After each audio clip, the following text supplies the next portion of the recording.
మీరు చేస్తున్నటువంటి ప్రతి కర్మల యందు మీరు శ్రద్ధగా చేసుకుంటూ వెళ్ళిపోండి అంతే. దాని ఫలితాల యొక్క బాధ్యత నాది.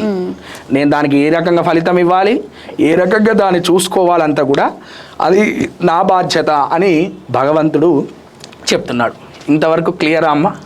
ఇక ఇక్కడ భగవంతుడు లేననేటువంటి ప్రశ్న ఉందా? ఇక్కడ లేదు లేదు. ఇక్కడ వరకు కూడా ఇప్పుడు నేను చెప్పినటువంటి విషయాలలో ఇది అబద్ధము అని ఒక్క విషయం ఉందా? ఇప్పుడు నేను ఇప్పటి వరకు మీకు ఇన్ని శ్లోకాలు చెప్పుకుంటూ వచ్చాను, ఒక్కటన్నా ఇది అబద్ధము, ఇది ఇట్లా జరగటం లేదు అని ఉందా?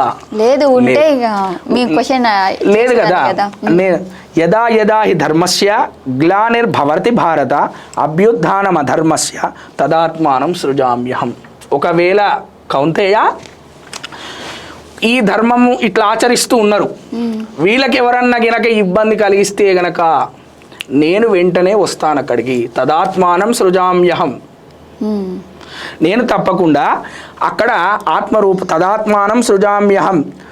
ధర్మమునకు హాని కలిగినప్పుడు, అధర్మము పెచ్చు పెరిగినప్పుడు నన్ను నేను సృజించుకుందును అంటే నేను మళ్ళీ నన్ను నేను ఒక అవతారంగా పుట్టి ఆ అధర్మాలన్నింటినీ కూడా తొలగిస్తాను అని భగవంతుడు చెప్తున్నాడు. ఇది జరిగిందా లేదా? మరి ఆయన చెప్పాడు, నేను ఎందుకు నమ్మాలి? తర్వాత ఏమంటారు? పరిత్రాణాయ సాధూనాం వినాశాయ చ దుష్కృతాం ధర్మ సంస్థాపనార్థాయ సంభవామి యుగే యుగే. ఇది ఎన్ని యుగాలైనా సరే నేను పుడుతూనే ఉంటాను, అధర్మాన్ని నేను నశింపజేస్తూ ఉంటాను అనేటువంటివి భగవంతుడు చెప్పాడు.